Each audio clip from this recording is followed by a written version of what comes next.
So maybe we can have a few more questions and then I'll answer 2 or 3 together. Sir. In fact, we have to break for tea. Oh, okay. Yeah. So this is the last question. Okay. Sir, may I? Can I? Last question. Okay. So thank you very much for your interesting, informative, very illuminative and interactive lecture. And this is sustainable development concept. First, I would like to give my own observation, and second, I will put the question to you. The sustainable development concept, it was being included only in the Rio Declaration. After that, only it has come. So when India was following the sustainable development in an indirect way, this sustainable development was part of the soft law because it was a declaration. But if at all it is given to the hard law status in India, but for the intervention of the Supreme Court judgment, it is said as long as it is not contrary to the municipality, even into our as long as it is followed in the national law, it is nothing wrong in following or infusing into a municipal law. This status has been given in the form of a hard law into the Indian thing.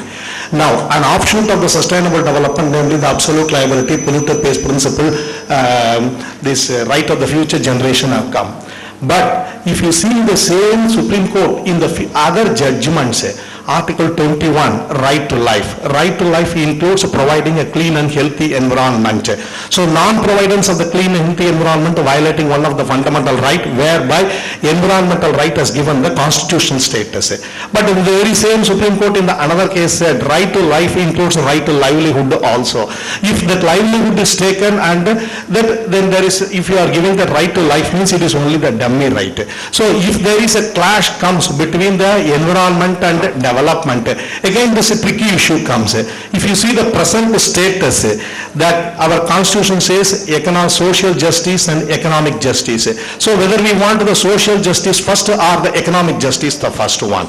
Then take for example carbon trading also. If you start apportioning, if you start doing the carbon trading in India, it is apportioning our environment. I'm sorry to interrupt you, sir. Please, if you could be very specific, we are running out of time. Please. Right, this is again, it is coming to that apportioning of our environment means you are giving the right to pollution for that matter. Now, how to integrate that economic justice and social justice? Second one, policy environmental analysis. Why we are not carrying out in India, a developing country? Then how to integrate the economics into the environmental aspect. For example, environmental impact assessment, we are doing it, but we are not integrating that economic value of the environment. How these three things can be integrated for that matter. Thank you. Okay, thank you. Yeah, I'm not sure that I can answer all those very difficult questions. I thought you guys are here for the next 2 days to answer these questions. But I will just make a few comments about the politics and also the legal situation. I don't want to pose as an expert who has all the solutions. I am proposing a way of looking, a perspective that perhaps allows us to get out of the current gridlock that we as a world are into. So yes, there are some hard choices to be made politically. There are some hard choices and rationalization of legal systems that have to occur. I know that there are papers in this conference that address issues of law and institutions, that issues of politics. I think for me the solution really lies in individuals.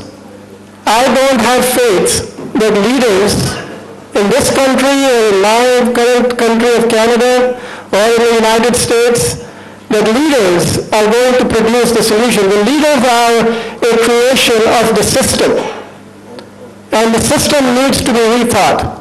From within the system they can't do the rethinking. We individuals need to rethink for them. We need to find leaders who have a different kind of value base. We need to find a way of living ourselves that allows us to go beyond the current politics and in a time frame that is meaningful. The earlier question referred to how quickly this needs to be done because there is an urgency to solving it. So to me the solution has to be inside. I think sustainability 1.0 was about these debates that these questions are coming out of, which is outside. Landscape, water, air, pollution, laws, political systems. Sustainability 2.0, which is where I would like us to move this conference to, is about internal to us. to our psyches, to our relationships with each other, to nature. And that's where I think art has a role to play. Perhaps art doesn't have that big a role to play in convincing politicians or current executive CEOs, but I think it has a role to play in changing our own hearts. Thank you very much. Paul, we will break for tea now for 15 minutes and join back for the academic plenary. Thank you very much, sir. Thank you. With this, we will be requesting Professor S.K. Bhis, former Dean, Students Welfare University of Delhi and Chairman, ex-Chairman of our governing body, and Professor Nutan Rasutra, Professor from Jammu Kashmir University. Please come on the stage and have a seat on the dais. And Professor Beto, please, and Professor Dhawandev Sharma, please. May I request Professor, Dhawandev Sharma is coming. Professor, please, please, this side. So now, may I request my colleague, Amit, to please carry on the proceedings.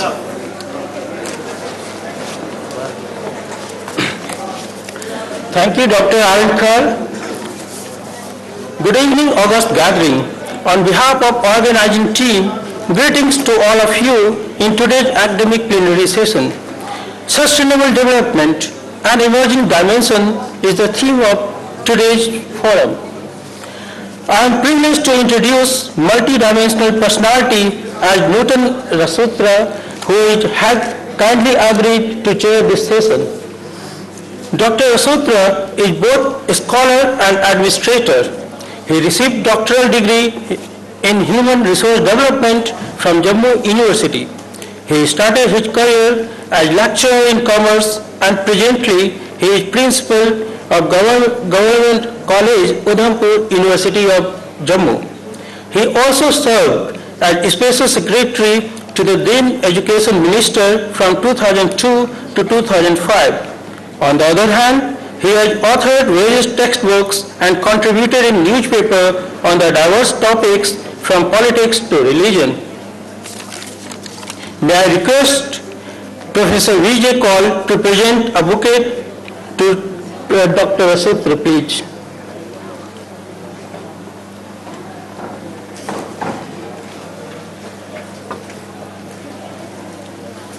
We welcome you, sir.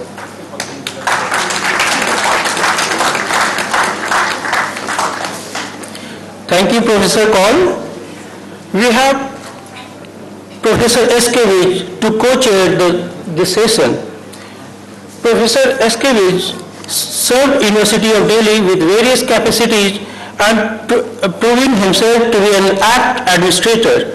He was Dean of Student Welfare, University of Delhi, and also served as Chairman of governing body, Shahid Bhagat Singh College.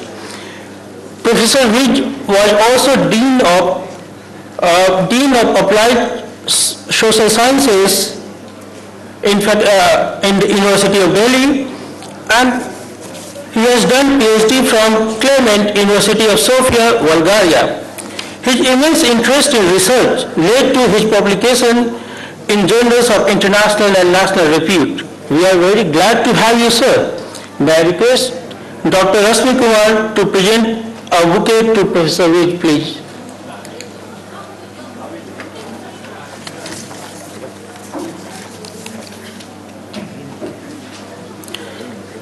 We welcome you, sir. Thank you, Dr. Rasmi Kumar.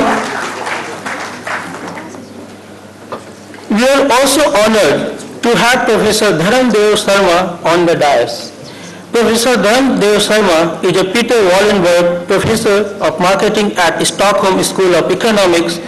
Professor Sharma completed his doctorate from Department of Business Studies, University of Uppsala, Sweden. His research is focused around the areas of marketing of goods and services, macro marketing, center of excellence in multinational corporations, development and transfer of knowledge in firms and retail banking. He has published in different international journals, research books, written chapters in over 25 research books, and presented papers at various international conferences. May I request Professor R.P. Tulsian to present souvenir to Professor Sharma, please. We welcome you, sir.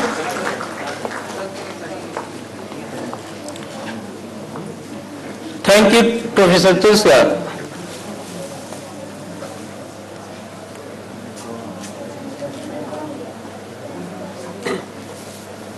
To introduce Professor João Gouveia. Professor João Gouveia is Professor of Finance and Director of School of Business Studies at Polytechnic Institute of Viana do Castelo, Portugal. He received his doctorate in Business Studies with majors in finance from the Faculty of Economics and Management, University of Porto. His research interests, on which he has published several papers in finance and economics journals, are in corporate governance and market efficiency. He is a program director of post-graduation in finance and banking at ESCE IBVC, Portugal. May I request Professor Kavita Yadav to present souvenir to Professor Vito, please.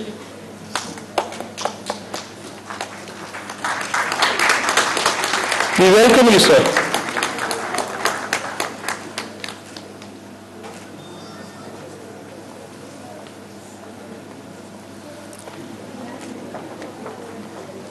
Thank you, Dr. Yadav.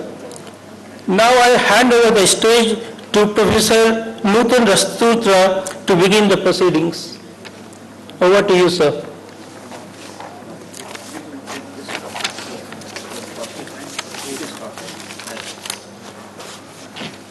Due to the time constraints, we are constrained to start the proceedings directly. So may I request now, we start with Professor Beto. People are waiting to listen to you, both of you. So let us start with the proceedings. Thank you. Welcome you, sir.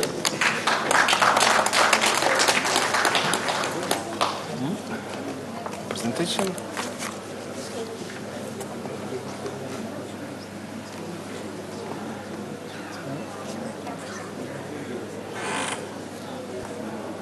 Sorry, the presentation part. Just a second. Where is the presentation? Is that? Yeah, okay. Please guide us to the presentation.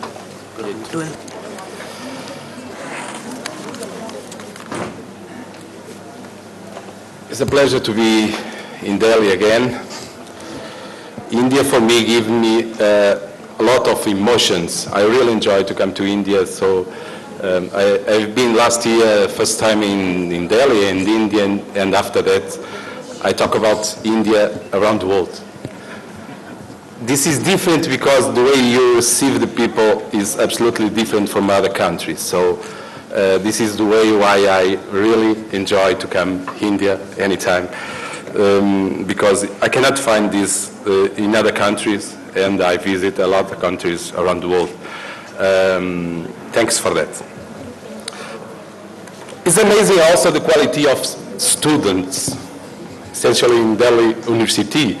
I realized, I have been last year in Delhi School of Economics with Professor Murthy, and I realized that students that get in these universities have a rating more than 90%. It's absolutely amazing. So what I'm speaking in these 30 minutes will be very easy for these students to understand.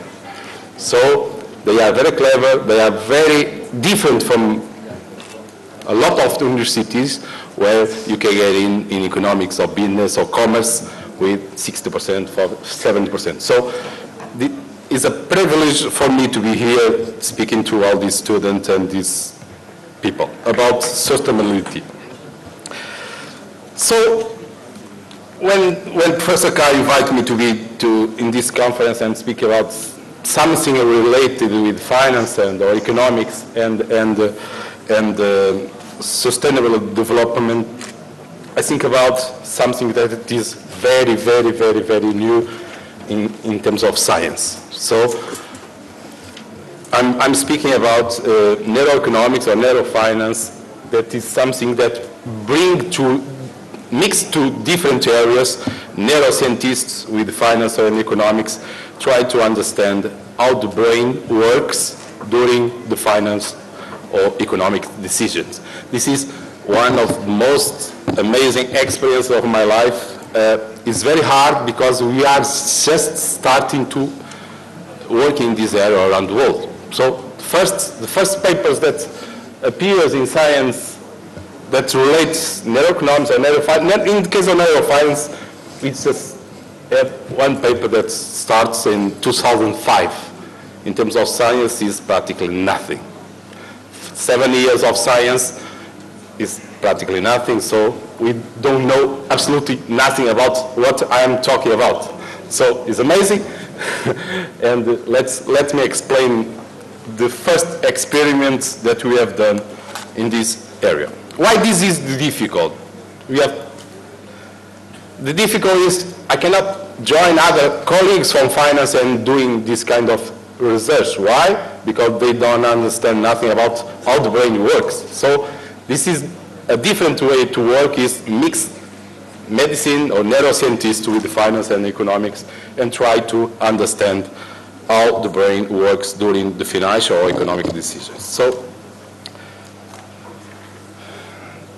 this first image is just an image just to teach you that we just know practically nothing, or just a small point of, and we have a lot of research to do in the future, and my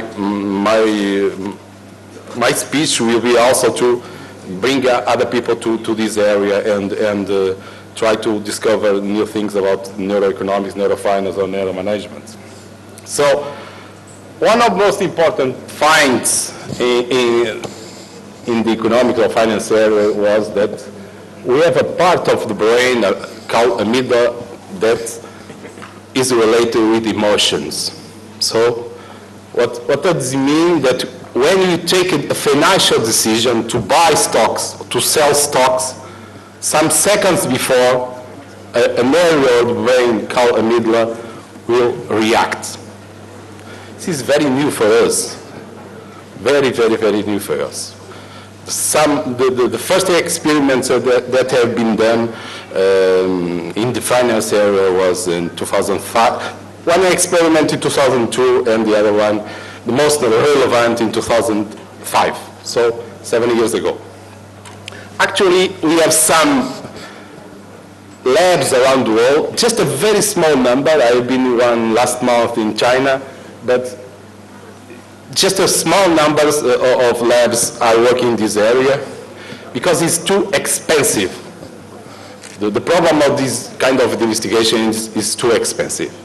So, and it is difficult to get people to involve in this experiment. So, neuroscientists are starting to be stressed with this kind of idea to join neuroscience to something else. So, if you attend some conference on neuroeconomics, neurofinance, so what you can call this, we are starting to have a lot of names, but essentially this is how neuroscience applied to other areas, okay?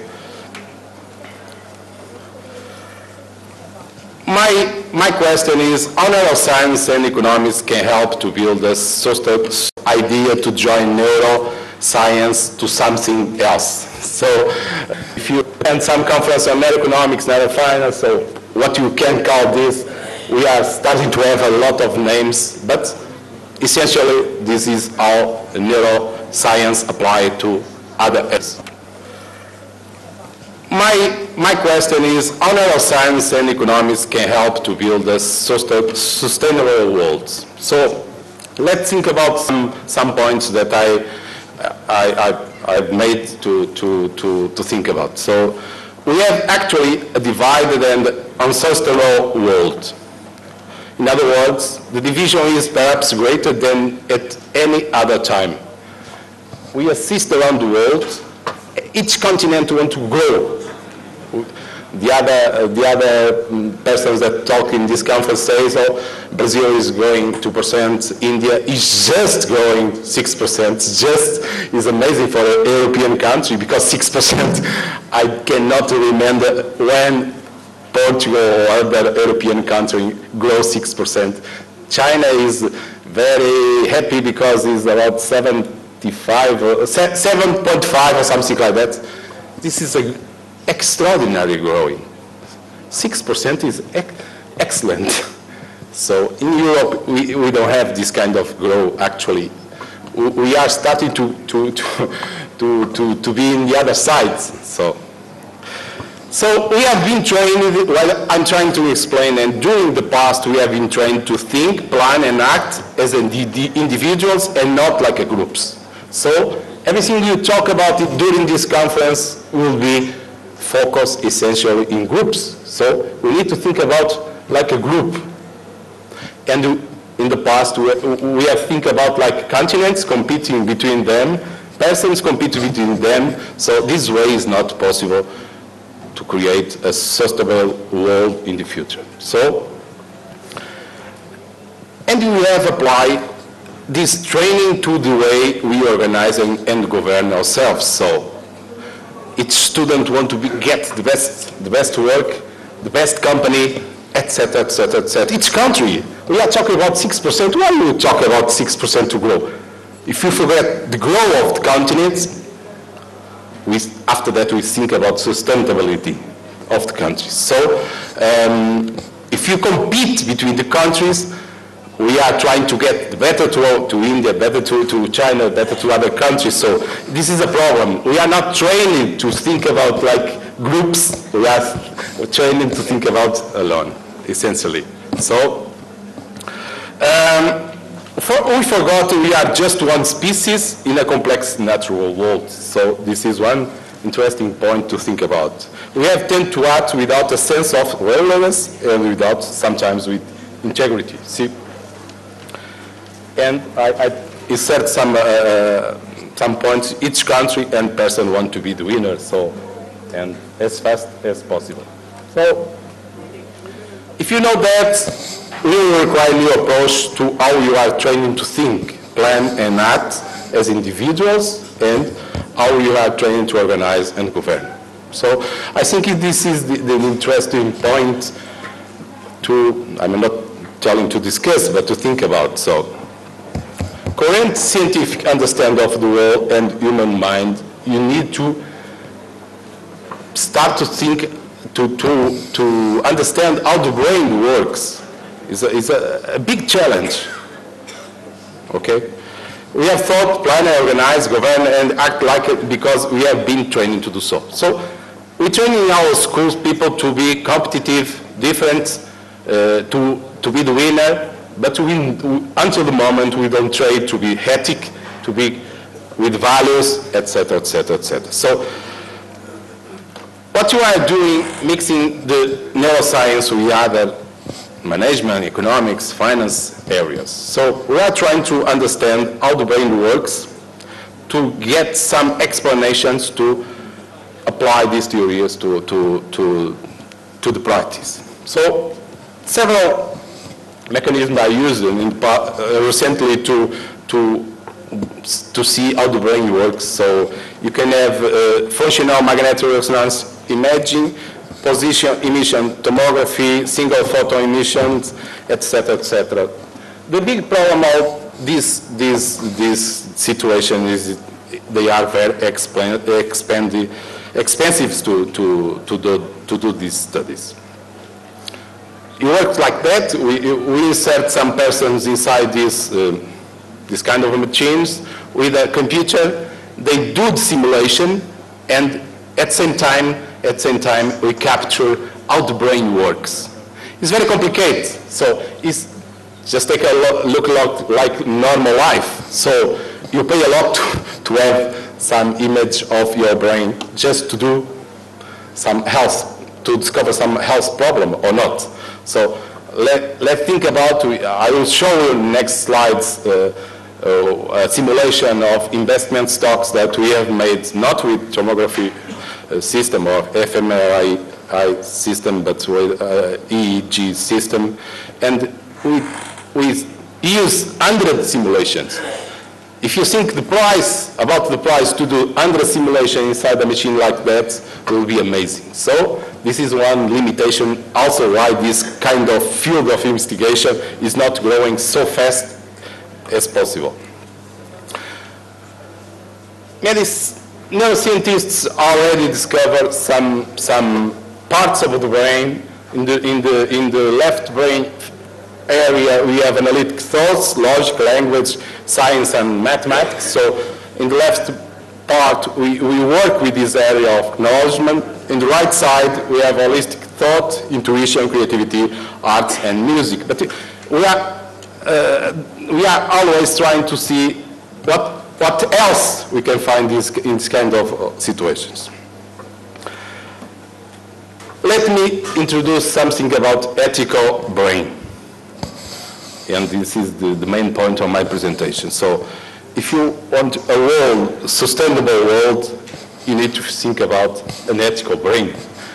And the first research about this area was discovered recently based on a situation that happened in the past, is Phineas Gage. Phineas Gage was an American railroad construction foreman, survivor of an accident which a large iron rod was driving completely to his head, destroying much of his brain. Amazing was the fact that he survived. But what's changing in this person was after that, your personality was totally different. So it was the same guy with other attitude in life. So the friends tell that he is no longer the Gage that they meet in the past. So what this means? This means that we have a prefrontal cortex brain area that processes human values, and it is the first step to organize my speech across the people have a brain area that work with values. Okay, what you need to do to